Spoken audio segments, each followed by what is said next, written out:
Salut à tous et bienvenue sur Avis Express pour une vidéo très spéciale et j'espère très intéressante dans laquelle je vais comparer les deux aspirateurs robots les plus haut de gamme du marché et je vais les tester sur tous les sujets véritablement difficiles, l'intelligence artificielle, le repérage dans l'espace, bien sûr la cartographie, l'application aussi évidemment, la capacité à détecter des obstacles qui justifient notamment du tarif, la capacité de lavage des sols aussi avec des technologies totalement différentes et bien sûr leur puissance d'aspiration. C'est parti, je commence par vous les présenter. Ici, il se trouve le Dibot X1 Ultra. Alors, on va faire semblant que c'est le Omni. La différence entre le Omni et le Ultra, c'est que le Omni dispose d'un collecteur de poussière interne en plus de la fonction de lavage des sols et dispose aussi de la fonction de séchage de serpillière.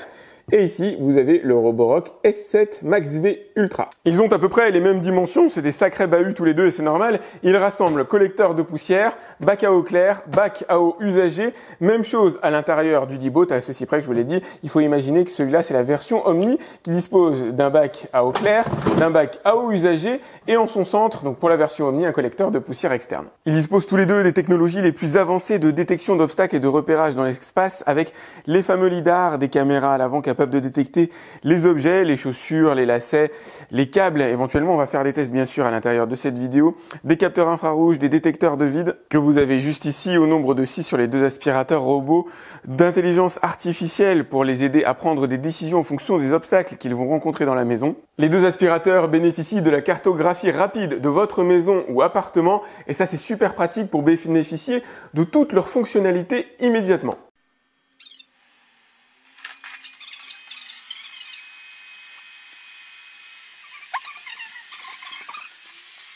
Le principe est simple, ils vont aller visiter votre maison ou appartement sans les nettoyer. L'objectif, c'est vraiment juste de la découvrir. Et c'est ce qu'ils vont faire. Alors, je leur ai changé la configuration par rapport à mon installation habituelle. Je le précise parce que c'est important, les deux aspirateurs robots iront vraiment visiter l'intégralité de votre maison. Toutes les zones où vous avez laissé les portes ouvertes seront découvertes par les aspirateurs. Ils vont les cartographier, ils vont cartographier les meubles. Ils vont aussi repérer les tapis, les zones difficiles avec lesquelles vous pourriez avoir envie d'interagir au niveau de la carte que vous allez avoir accessible directement sur votre smartphone. Et vous allez voir dans une seconde quel a été le plus rapide des deux. Il est en train de retourner à sa base de chargement et c'est le Roborock. Et l'objectif, ça a été de tester leur intelligence dans les déplacements. Regardez ici, il y a un obstacle alors assez inédit. Ils pensent avoir suffisamment d'espace pour passer entre le meuble et la chaise. Les deux ont bugué quand ils sont arrivés à cet endroit-là. Mais celui qui met le plus de temps à prendre la décision d'en partir, c'est le Dibot X1 qui là galère depuis un petit moment. Je précise que c'est pas symptomatique, hein. Le X1 est absolument génial en repérage dans l'espace. Vous allez le voir dans la suite de cette vidéo. Mais mon objectif, ça va vraiment être de les prendre à défaut et de tester à la fois leur intelligence et aussi bien sûr leur capacité de nettoyage. Au niveau de la cartographie rapide, victoire très claire de Roborock ici à gauche avec une cartographie beaucoup plus précise, notamment mon canapé d'angle qui est totalement absent de la version d'Ecovacs. Vous avez là l'îlot central, vous avez la table basse, donc la table basse et l'îlot central ont bien été détectés, ou en tout cas répertoriés sur la cartographie. Ils ont à peu près détecté les mêmes schémas, détecté bien sûr mon couloir, ils l'ont segmenté de manière différente et tous les deux de manière mal faite, puisque le couloir aurait dû prendre un seul et unique élément. Là, il a été scindé en deux chez Roborock. Ici, il a été scindé en deux et couplé au séjour à l'intérieur de chez Ecovacs. Normalement, ça aurait dû faire tout simplement une pièce à part entière à ce niveau-là. Allez, cette fois-ci, on rentre dans le lourd, le vif du sujet. La détection d'obstacles, pour moi, c'est le critère déterminant entre les très haut de gamme et les haut de gamme simplement équipés d'un télémètre laser. Tout simplement parce que si votre aspirateur se coince les rotatives dans un câble, dans une chaussette, il cesse de fonctionner immédiatement et tout le bénéfice d'un aspirateur robot et autonome tombe à l'eau. Le parcours est assez ardu, il est composé d'éléments, on va dire, qu'on peut retrouver chez soi et qui posent réellement problème à des aspirateurs robots. Première chose, les gros câbles, normalement ils sont en mesure de les éviter. Ensuite, les jouets. Alors la petite taille pour le coup, environ 3 cm de haut, les jouets plus fins comme celui-là. Bowser, normalement il devrait être en mesure de le détecter, il fait un petit peu moins de 10 cm de haut. Le câblage, les transformateurs, bref, les choses qu'on va trouver à côté d'un ordinateur, d'un bureau par exemple. Extrêmement difficile, le tapis de bain, parce que c'est très souple, ça se prend dans les rotatives. Super difficile aussi, voire même quasiment impossible. Les chaussettes, surtout quand elles sont relativement aplaties comme c'est le cas ici. Les câbles, alors là c'est le plus difficile tout simplement parce que c'est tellement plat, tellement invisible pour un aspirateur qu'en règle générale ils se prennent les rotatifs dedans systématiquement. Et ensuite les pieds de chaise tout simplement parce qu'ils sont fins. Et le premier à se lancer sera le Roborock.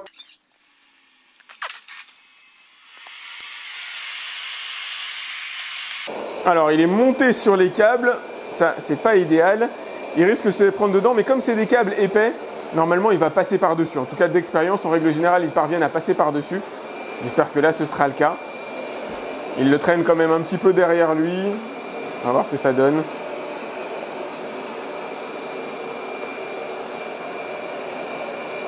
Ok, nickel, il a franchi l'obstacle.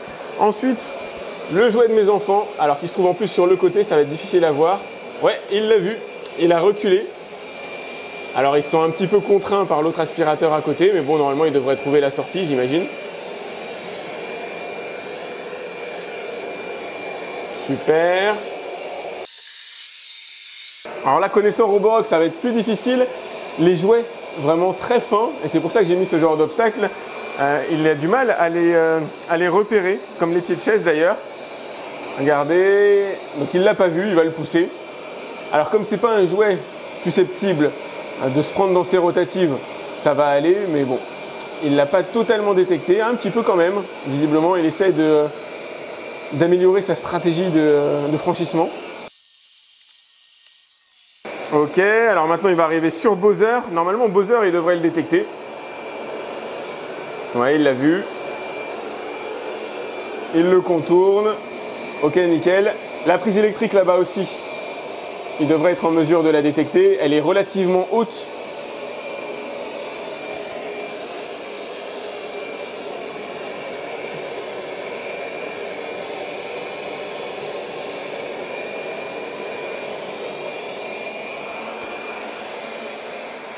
Ok, il a bien franchi le corridor.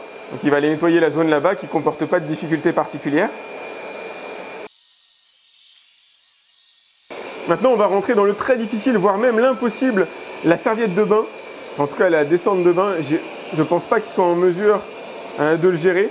Parce qu'il est programmé, bien sûr, pour passer sur les tapis. Ça, il n'y a pas de souci. Mais comme c'est souple, ça va avoir tendance à se prendre dans les rotatives. Bon, pour l'instant, ça va. Ah, c'est chaud. On voit que c'est chaud. On a atteint une des limites, clairement. Bon, tant mieux, hein, c'est l'objectif du test. Ok, donc là, je l'ai aidé à franchir l'obstacle pour qu'il puisse continuer son nettoyage. Les chaussettes, ça aussi, ça va être tendu. Et visiblement, il les a repérées. Alors, je ne sais pas si c'est grâce au contraste avec le sol, d'où l'idée de mettre une chaussette blanche aussi. En tout cas, une chaussette relativement claire. Alors, de quelle manière il s'en sort. Mais visiblement, il a l'air d'avoir détecté les deux. Ouais, super. Beaucoup plus dur. Les petits câblages ultra fins. Ça, j'y crois pas une seule seconde. Mais bon, on va voir.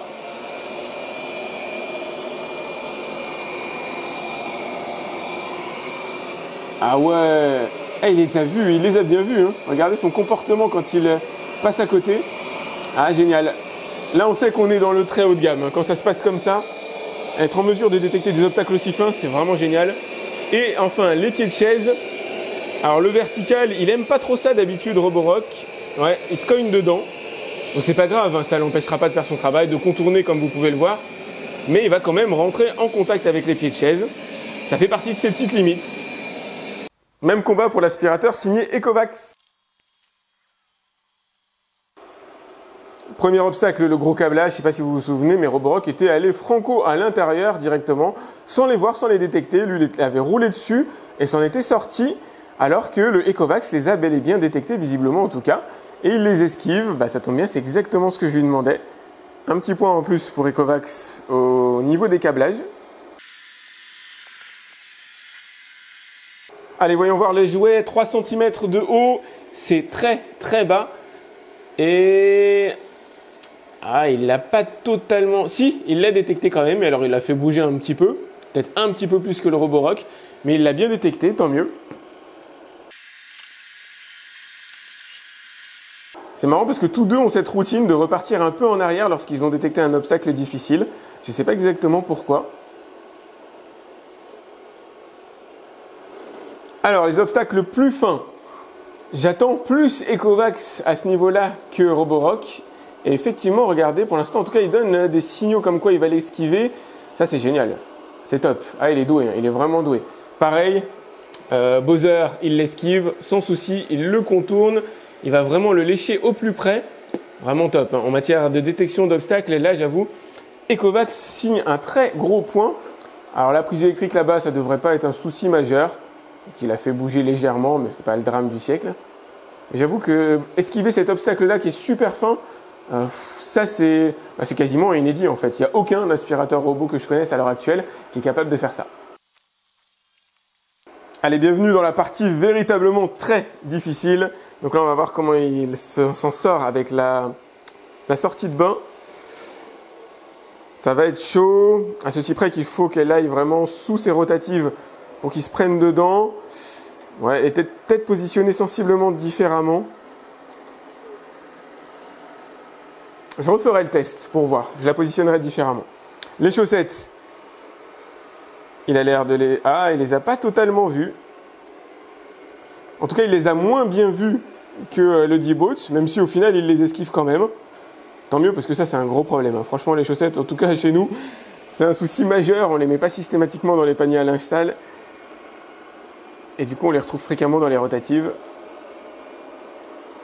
Ok, les câblages fins. Alors ça, c'est super dur aussi. Je ne sais pas s'il va être en mesure de les voir. Ah, il les a pas vus.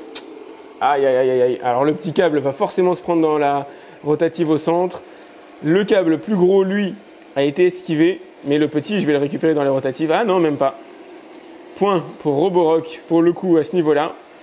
Et la détection d'obstacles fins, comme les pieds de chaise, normalement, c'est le Ecovacs, en tout cas d'expérience, qui s'en sort le mieux. On va voir, voilà, regardez, il a bien vu le pied de chaise. Bon, il faut que je l'aille l'aider au niveau de son petit câblage là, qui s'est pris dans la rotative. Mais sinon, on arrive bien à distinguer les plus et les moins de chaque robot. Comme promis, je refais le test de la sortie de bain pour voir si elle se prend à l'intérieur de la rotative. Alors là, c'est marrant, il est carrément en train de l'esquiver. Bon, moi, j'aurais aimé qu'il passe dessus, quoique l'esquiver, ça peut être une bonne idée, mais bon, c'est un tapis comme un autre après tout. Donc là, il passe dessus. Ah, il a moins de prise dessus que le Roborock, ce qui s'explique par sa brosse rotative, hein, qui est différente. Pas mal. Je ne sais pas ce que vous en pensez, mais il est loin d'être facile de conclure sur ces tests qui pourtant sont extrêmement importants puisque c'est eux qui vont assurer à l'aspirateur de pouvoir véritablement nettoyer l'intégralité d'une maison que vous n'allez pas ranger systématiquement. En tout cas, j'espère que je suis pas le seul à ranger systématiquement l'intégralité du sol de la maison, notamment les jouets dans les pièces destinées aux enfants. Donc aucun des aspirateurs n'est en mesure de détecter les Lego de manière unitaire. Il y a quand même des choses qui leur échappent encore à l'heure actuelle, que j'ai pas forcément montré à l'intérieur de la vidéo, mais que moi je teste au quotidien. Ils s'en sortent extrêmement bien. Alors sur les câblages épais, ça m'étonne pas trop. Un télémètre laser classique est en mesure de s'en sortir sur les câblages épais ou les aspirateurs de manière générale, parce que ça se prend pas trop dans les rotatifs. Sur les câbles fins, c'est beaucoup plus difficile. Et là, c'est Roborock qui a été le meilleur, clairement. Sur la partie détection des objets fins verticaux, c'est clairement Ecovacs qui a été le meilleur, comme vous avez pu le voir. Et ça, il y en a beaucoup, les pieds de chaise, les pieds de table, table basse, canapé, etc.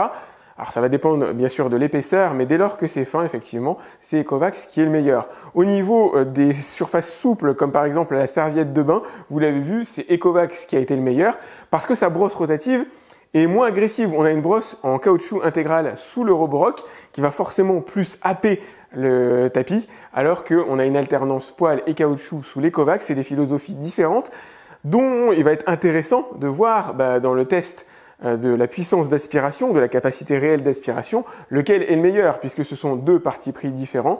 En matière de détection d'obstacles, en tout cas, pour moi, c'est très difficile de différencier les deux. Ils sont très bons dans leur cartographie, en tout cas dans leur repérage dans l'espace, ils sont quasiment aussi bons l'un que l'autre. Ils ont leurs avantages, leurs inconvénients en détection d'obstacles. Aucun des deux n'est parfait.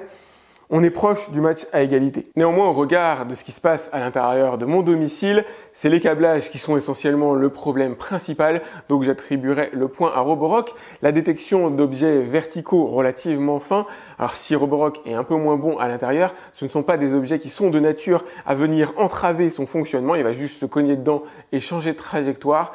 Donc pour assurer, on va dire, le nettoyage le plus complet et la détection d'obstacles la plus complète, je ferai un peu plus confiance à Roborock. Même s'il ne s'agit pas d'un critère que j'utilise habituellement à l'intérieur de mes vidéos, on va les départager sur la vitesse de nettoyage. Je vais les lancer, leur demander de nettoyer mon salon et le couloir et on va voir lequel des deux est le plus rapide.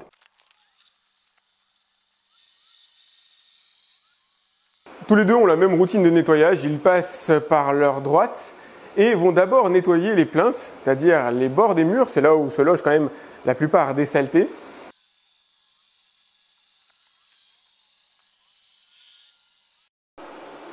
Petit avantage de l'Ecovacs avec ces deux brosses rotatives qui lui permettent d'avoir un rayon d'action un peu plus large et peut-être un petit peu plus efficace.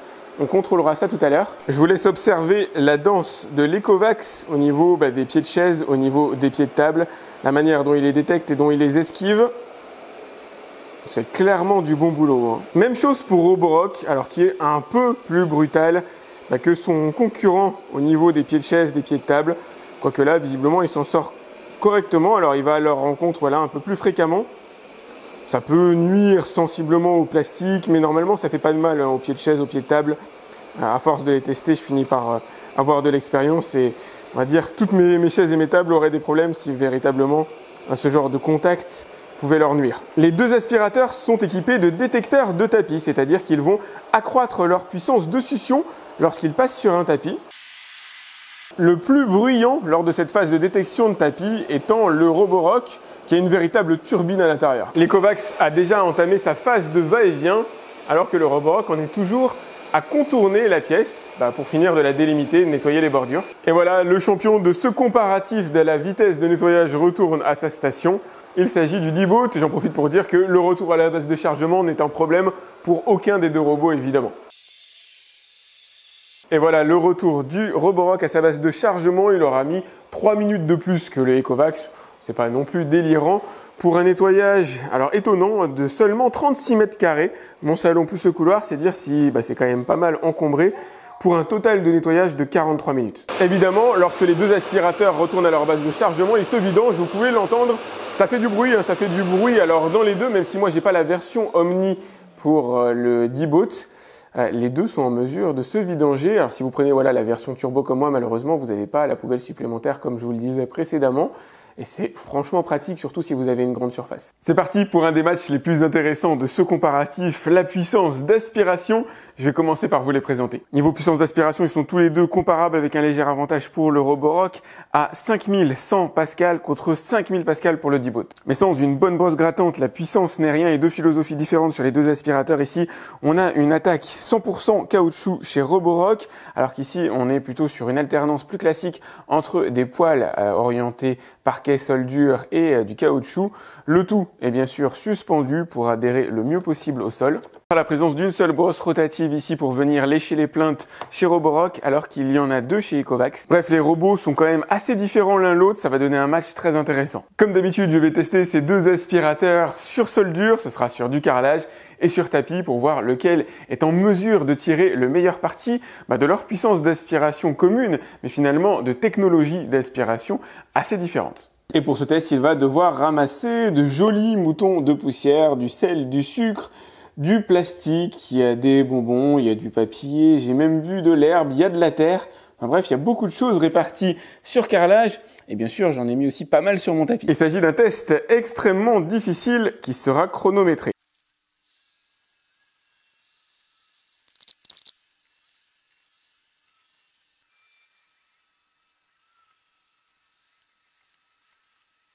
Le résultat est sans appel puisqu'un des aspirateurs a réussi à ramasser 94,1 grammes de saleté sur les 100 demandés, record absolu sur ma chaîne. L'autre a ramassé 90,4 grammes de saleté sur les 100 demandés. Victoire assez large, assez nette de Roborock, proche de ce que j'ai pu voir d'ailleurs sur les précédentes générations. Le Roborock S7 obtenait déjà un résultat quasiment équivalent à celui du S7 Max V Ultra. Au niveau des collecteurs de poussière, je sais bien que vous allez me dire que moi j'ai la version turbo, j'ai pas la version Omni. Il n'y a pas de collecteur de poussière à l'intérieur de mon Ecovacs, mais c'est un axe d'amélioration pour Roborock qui dispose d'un collecteur de poussière perfectible. Il parvient à ramasser l'essentiel de la poussière qui se trouve à l'intérieur du petit bac dans le robot, mais il ne parvient pas, alors que ce soit sur le S7 ou sur le S7 Max V, ne parvient pas à ramasser l'intégralité de la poussière qui se trouve à l'intérieur, là où en règle générale, les Ecovacs font véritablement imperfect. Vous allez devoir me croire sur ce coup-là malheureusement. J'aurais bien aimé avoir la version Omni pour vous le prouver. Mais bon, c'est pas le cas. Il est un domaine dans lequel les deux aspirateurs doivent exceller parce que ça justifie d'une partie de leur prix assez élevé par rapport à la concurrence, en plus de la détection d'obstacles évidemment, qui est un des points qui coûte assez cher. C'est bien sûr le lavage des sols et on va essayer de comparer les deux. Les philosophies de lavage de sol sont très différentes entre ces deux aspirateurs et j'ai hâte de voir lequel est le plus efficace. J'ai pas d'idée préconçue sur le sujet.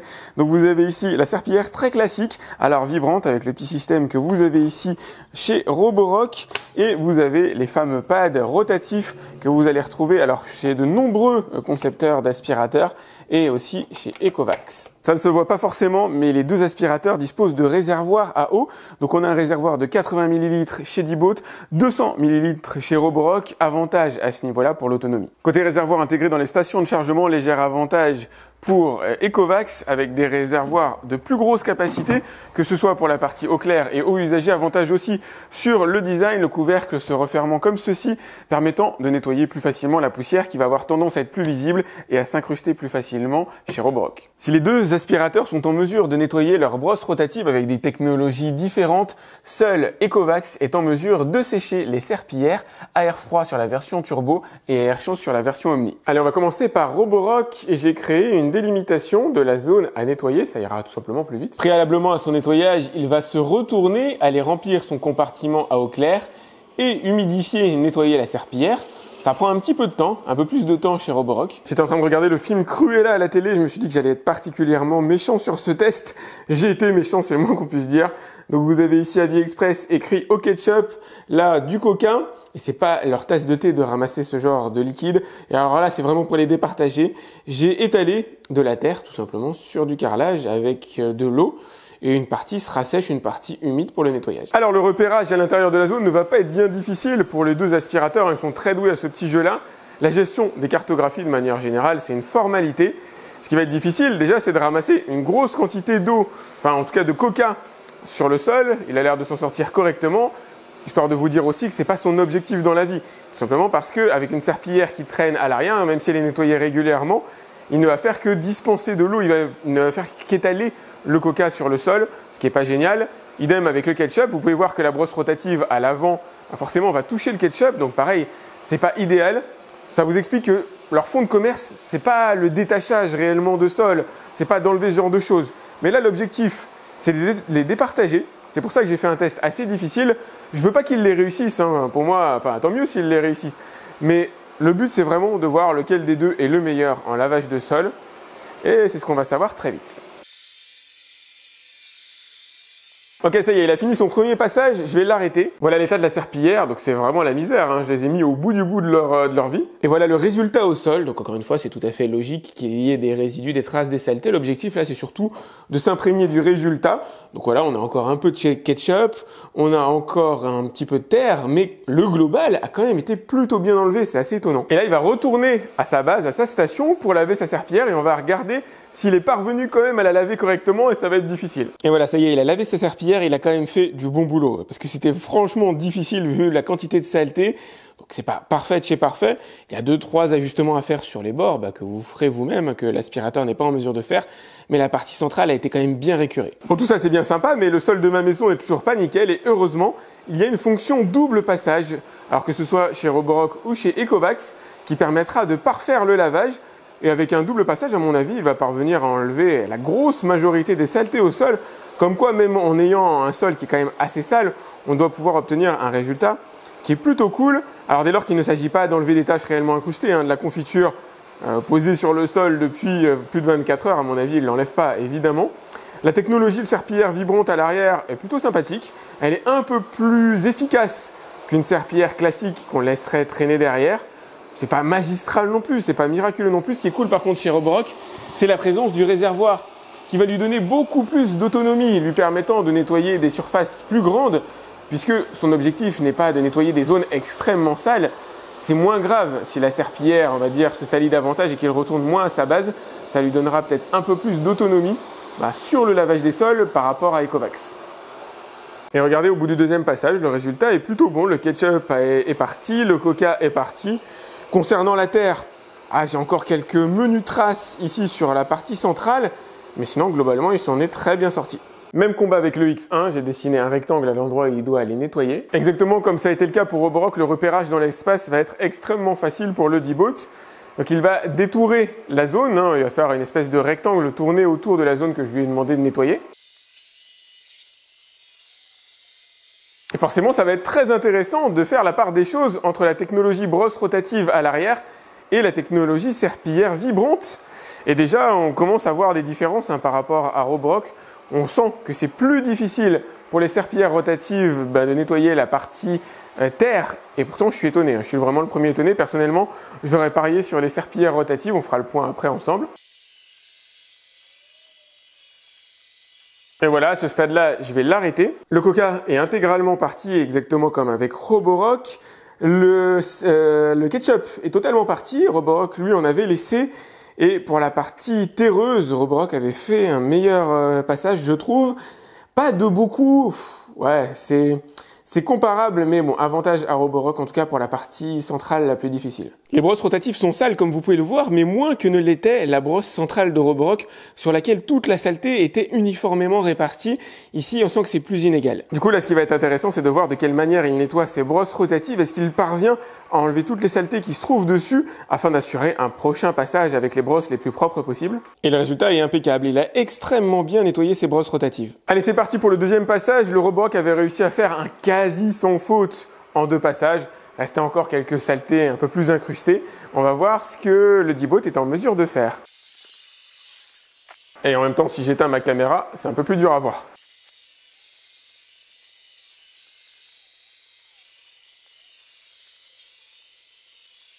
Et voilà le résultat. Donc, à part la trace centrale, on va dire si on est positif, tout a été globalement bien nettoyé, en tout cas correctement. Mais il reste quand même des petits aspects circulaires sur le carrelage, sur la zone sur laquelle on avait de la terre, plus cette zone-là qui n'a pas été bien nettoyée. Donc, du coup, léger avantage à Roborock. Eh bien, écoutez, j'y aurais pas parié mes dents, mais effectivement, Roborock sort sensiblement victorieux de ce genre de test, sachant qu'il n'y a pas d'aspirateur pour moi réellement victorieux au sens où aucun aspirateur n'est réellement en mesure de bien laver les sols de chez vous. En tout cas, rien à voir avec ce que vous auriez. Alors, soit avec une serpillière traditionnelle, soit avec un balai serpillière, tel que je peux les tester communément sur ma chaîne d'ailleurs, qui sont vraiment super cool. Un aspirateur robot n'a pas assez de force, de pression au sol pour venir déloger réellement les saletés. C'est un complément, ça permet de déloger les particules fines de poussière, ce qu'une aspiration ne pourrait pas enlever. Ça permet de détacher un petit peu comme vous l'avez vu. Ça permet d'assainir si jamais vous choisissez de mettre du détergent. C'est pas toujours recommandé évidemment, mais c'est pas miraculeux non plus dans aucun cas et avec aucune technologie. En tout cas, j'avoue que Roborock m'a quand même assez surpris. Je pariais pas sur lui. Autre point très important que Roborock doit améliorer, c'est le séchage de sa serpillière. En ce moment même, mon D-Bot est en train de sécher ses serpillières. Alors, il le fait à l'air chaud sur la version Omni, il le fait à l'air froid sur la version Turbo. Et malheureusement, la serpillière de mon Roborock, alors certes, se trouve sensiblement au-dessus du sol. Donc ça, c'est assez intelligent pour faire circuler l'air en dessous, mais ça suffit pas. Malheureusement, la serpillière moisie, en tout cas, génère des mauvaises odeurs. Si elle est laissée comme ça, en l'état, il vous faudra donc penser à bien la retirer après chaque lavage. Merci aux quelques courageux qui ont regardé jusqu'au bout ce comparatif, ce véritable court-métrage de quasiment une demi-heure pour départager les 2 meilleurs aspirateurs robots disponibles à l'heure actuelle sur le marché. Vous n'avez pas perdu votre temps, j'espère. J'ai essayé d'être le plus complet possible pour vous montrer réellement toutes leurs capacités, leurs possibilités, aussi leurs défauts. Évidemment, ils sont pas encore totalement parfaits. Ne vous reste plus qu'à découvrir leurs tarifs. Ça pique un peu, forcément. Je vous ai mis le lien directement dans la description, comme d'habitude, pour aller voir combien coûtent ces 2 modèles, ainsi que leur déclinaison. Si à un moment donné, vous n'avez pas le budget pour acheter la version avec lavage de sol plus complet chez Roborock ou la version avec séchage chauffant et pourquoi pas collecteur de poussière interne, la version Omni chez Ecovacs, vous avez des versions un petit peu moins complètes qui vous permettront d'économiser sur votre budget et d'obtenir quand même des fonctionnalités extrêmement intéressantes, dont celle dont je vous parle quasiment systématiquement dans chacune de mes vidéos, l'évitement des obstacles. C'est pour moi la technologie aujourd'hui la plus fondamentale à posséder dans un aspirateur robot, peut-être après le télémètre laser. N'hésitez pas à liker cette vidéo, c'est important pour moi. Pensez aussi à vous abonner à ma chaîne si ce n'est pas déjà fait, à partager cette vidéo, à partager ce court-métrage. Si vous avez des questions, vous pouvez me les laisser directement dans les commentaires de la vidéo YouTube. Et moi, je vous dis à très vite pour un autre test sur AviExpress. Salut!